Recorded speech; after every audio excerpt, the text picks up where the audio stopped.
د کلام لپاره بلنه ورکوم یعنې کې پروفیسر دستار یوسفزی صاحب چې راشي او خپل کلام د ملګرو سره شي کوي.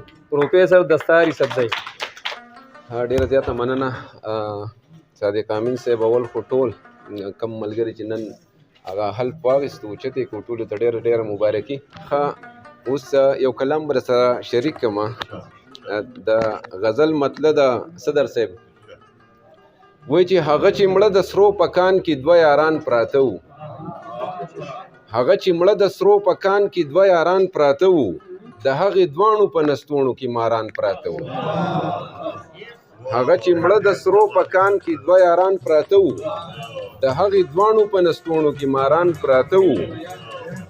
او دا به زمونږ د دې سپېره ملک د نظام تصویر وي، دا به زمونږ د دې سپېره ملک د نظام تصویر وي. که سپین پټکی و او د پاسه پرې بوټان پراته وو، دا به زمونږ د دې سپېره ملک د نظام تصویر وي. که سپین پټکی و او د پاسه پرې بوټان پراته وو. او دا ننوتي وو جنت ته بت پرسته خلق، دا ننوتي وو جنت ته بت پرسته خلق. که د کشمیر په پاکه خاوره کې هندوان پراته وو. او زه به د یار کلي ته تلمه خامخا مازدیګر، زه به د یار کلي ته تلمه خامخا مازدیګر. هر څوک ماته به یو شل کارونه وران پراته وو. او دا قبر دا هغه قبر دی د شپې چې به شغلې ترې ختې، دا هغه قبر دی د شپې چې به شغلې ترې ختې. دا هغه قبر دی په کوم کې چې بوتان پراته وو، دا هغه قبر دی، دا هغه قبر دی د شپې چې به شغلې ترې ختې. دا هغه قبر دی په کوم کې چې بوتان پراته وو. او هغه لاشونه به وي ټول د پښتنو دستاره، هغه لاشونه به وي ټول د پښتنو دستاره. که لګېدلي په سینو وو په میدان پراته وو. یو کلام به صدر صاحب بل ووایي ما وایي چې د دې وخت رشته داري به را انعام ده، د دې وخت رشته داري به را انعام ده. که دوستی ده که خپلوي به را انعام ده.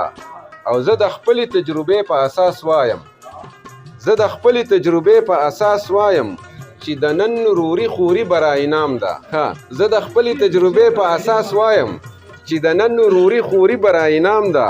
او سوي کور ته مې د خټ ته سر نه ګوري، سوي کور ته مې د خټ ته سر نه ګوري.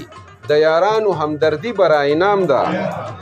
او دا قاضي هسې د تاش هغه جوکر دی، دا قاضي هسې د تاش هغه جوکر دی.